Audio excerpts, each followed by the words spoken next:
Assalamualaikum warahmatullahi wabarakatuh. Kali ini saya Hoiriatin dengan nomor induk mahasiswa 18210006 akan menjelaskan sedikit mengenai wakaf. Nah,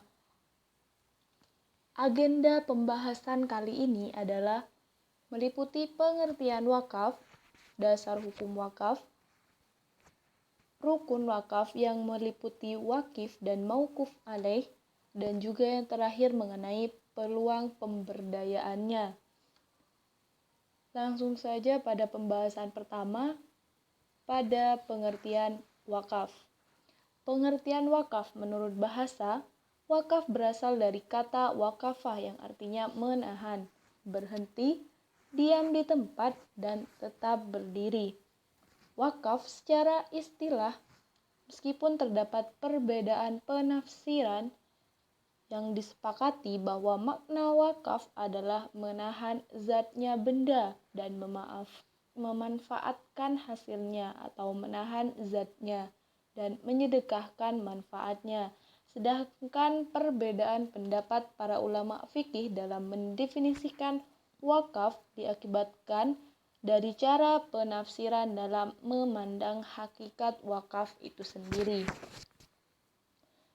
Selanjutnya mengenai dasar hukum wakaf. Dasar hukum wakaf terdapat dalam beberapa ayat di dalam Al-Quran dan juga hadis. Yang pertama, terdapat pada Quran Surah Al-Baqarah ayat ke-267. Sedangkan ayat yang kedua yang merupakan dasar hukum wakaf yakni terdapat pada Quran Surah Al-Imran ayat yang ke-92.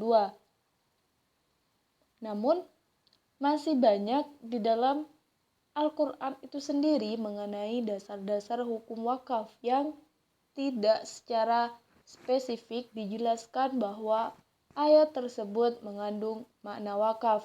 Namun, dari beberapa penafsiran para ulama fikih menyatakan bahwa ayat-ayat tersebut merupakan ayat-ayat dari wakaf. Contohnya lagi, selain dari Quran Surah Al-Baqarah dan Quran Surah Al-Imran, terdapat juga di dalam Quran Surah Al-Baqarah yang ayat ke-261. Dan selanjutnya terdapat juga di dalam Quran Surah Al-Hajj ayat ke-77. Selanjutnya, dasar hukum di dalam hadis. Dasar hukum di dalam hadis ditemukan dari hadis riwayat Bukhari mengenai dasar hukum wakaf yang artinya dari Abu Hurairah radhiyallahu an berkata bahwa Rasulullah Shallallahu alaihi wasallam bersabda, apabila manusia mati, putuslah amalnya kecuali 3 perkara. Yang pertama, sodaqah jariyah atau ilmu yang diambil manfaatnya, atau anak soleh yang berdoa untuk orang tuanya. Nah, penafsiran yang dilakukan oleh Zainuddin Al-Malibari dalam Fath Al-Mu'in Hamisi I'anah At-Thalibin dalam juz yang ketiga halaman 157 menyatakan bahwa kata sodaqatun jariyah dalam hadis ini dimaksudkan sebagai wakaf, bukan merupakan jenis sedekah yang lain. Selain dari pengertian dan dasar hukum, kita akan beralih pada pembahasan rukun-rukun wakaf, yang mana hanya meliputi dari wakif dan mauquf alaih. Yang pertama, wakif. Wakif adalah pihak yang mewakafkan wakaf yang harus mempunyai kecakapan hukum atau kamalul ahliyah dalam pembelanjaan hartanya. Kecakapan-kecakapan tersebut meliputi 4 karakter, yaitu merdeka, berakal sehat, dewasa, dan tidak di bawah pengampunan. Dari beberapa penafsiran yang dilakukan oleh mazhab empat mazhab besar, yakni terdapat beberapa perbedaan. Namun, masih dalam pembahasan yang sama.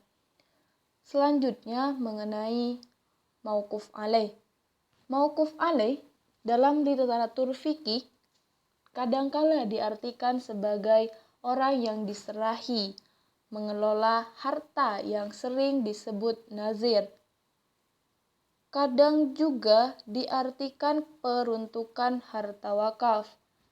Jika diartikan mauquf alaih sebagai nazir dalam literatur fikih kurang mendapat porsi pembahasan yang mendetail oleh para ahli fikih. Yang terpenting adalah keberadaan mauquf alaih mampu mewujudkan peruntukan benda wakaf tersebut. Beralih dari rukun-rukun wakaf, selanjutnya pembahasan terakhir mengenai peluang wakaf dalam pemberdayaan masyarakat. Pemberdayaan masyarakat dapat dilakukan melalui optimalisasi pengelolaan wakaf. Hal ini dapat dilakukan dengan cara pengolahan wakaf produktif yang dapat direalisasikan dengan konsep wakaf tunai, yang mana hak ini memang membawa peluang dalam wakaf produktif untuk turut memainkan perannya dalam pemberdayaan masyarakat untuk meningkatkan kesejahteraan ekonomi masyarakatnya. Pengelolaan dan pengembangan harta benda wakaf dilakukan secara produktif dapat direalisasikan dengan berbagai cara. Contohnya dalam kategori produktif yang dapat dilakukan antara lain cara pengumpulan, investasi, penanaman modal, produksi, kemitraan, pemberdagangan, agrobisnis, pertambangan, serta usaha-usaha yang tidak bertentangan dengan syariah lainnya. Pengembangan dan pengelolaan fungsi aset wakaf secara produktif merupakan upaya menghidupkan kembali harta wakaf yang statis atau cenderung mati. Pengembangan wakaf ini juga bisa ditopang dengan dikembangkannya konsep wakaf tunai kembali. Dari beberapa pembahasan tersebut dapat diambil dari beberapa referensi yang sudah tertera.